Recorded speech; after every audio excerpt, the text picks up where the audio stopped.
जो है उसमें खुशियां ढूंढो। ये कहानी है एक ऐसे व्यक्ति की जो ऑफिस में काम किया करता था। ऑफिस के काम के प्रेशर की वजह से बहुत परेशान रहा करता था कि इतना सारा काम है, बॉस की डांट सुने को मिलती है। भी जो गुस्सा था ऑफिस का घर आकर के बच्चों पे निकालता था, बीवी पे निकलता था, घर में झगड़ा करता था। उसे लग रहा था कि उसकी लाइफ का होना न होना बराबर है। जब कोई दोस्तों के कॉल आते थे तो कॉल कट कर देता था, रिश्तेदारों के आते थे गुस्सा करने लगता था। एक दिन ये अपने घर में ऐसे ही बैठा हुआ था, उसका बच्चा इसके पास में आया और आकर के बोला कि पापा मेरी मदद कर दीजिए, मुझे होमवर्क करवा दीजिए। तो फिर इसने अपने बच्चे को डांट दिया, डांट करके भगा दिया कि जाओ यहाँ से, मैं होमवर्क करने के लिए बैठा हूँ यहाँ पे। थोड़ी देर के बाद में जब इसका गुस्सा ठंडा हुआ तो इसको लगा कि जाकर के एक बार बच्चे की मदद करनी चाहिए, उसका होमवर्क करवाना चाहिए। तो ये उस बच्चे के कमरे में गया तो देखा बैठा कि वो सो चुका था। बच्चे ने होमवर्क की कॉपी उसने अपने सर पे रखी हुई थी, होमवर्क करते करते ही सो गया था। इसने कॉपी उठाया और इसको लगा कि इस कॉपी को नीचे रखा देते हैं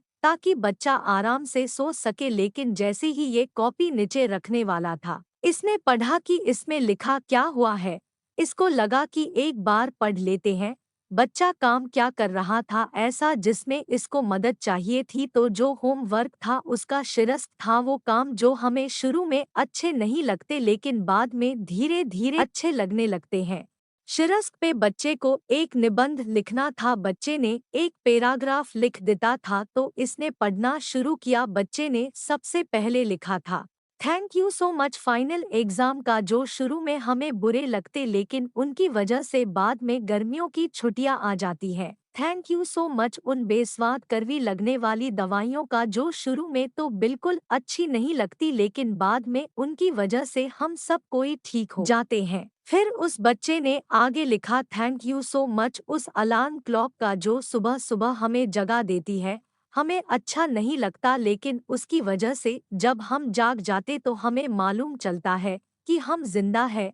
थैंक यू सो मच ऊपर वाले का भगवान को। उस बच्चे ने धन्यवाद कहा कि आपकी वजह से मेरे पापा मेरी जिंदगी में आए।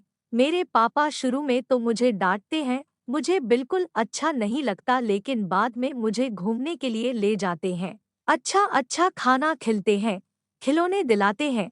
तो ऊपर वाले आपका धन्यवाद कि आपने मेरे पापा को मेरी लाइफ में भेजा, क्योंकि मेरे एक दोस्त तो पापा ही नहीं है। ये जो आखिरी की लाइन थी, इस लाइन ने इस आदमी को झंझोर दिया, अंदर तक हिला करके रख दिया। ये नींद से जग गया और इसको लगा कि इसकी लाइफ में क्या कुछ है जो ये होते हुए भी मिस कर रहा है। उस बच्चे के निबंध को कॉपी करते हुए ये बरबराने लगा, बोलने लगा है, ऊपर वाले थैंक यू सो मच, आपकी वजह से मेरे पास में घर है, कईयों के पास तो घर भी नहीं। क्या हुआ अगर मैं एमी चुका रहा हूँ तो। इसके बाद उसने बोला, थैंक यू सो मच ऊपर वाले, आपकी वजह से मेरे पास में परिवार है, कईयों के पास तो परिवार भी नहीं होता, वो दुनिया में अकेले होते हैं। इस कहानी आपको कैसी लगी? आप अपने कमेंट्स के द्वारा हमें अवश्य बताएं। कहानी पसंद आए तो लाइक, सब्सक्राइब और शेयर जरूर करें। आपका कीमती समय देने के लिए दिल से धन्यवाद।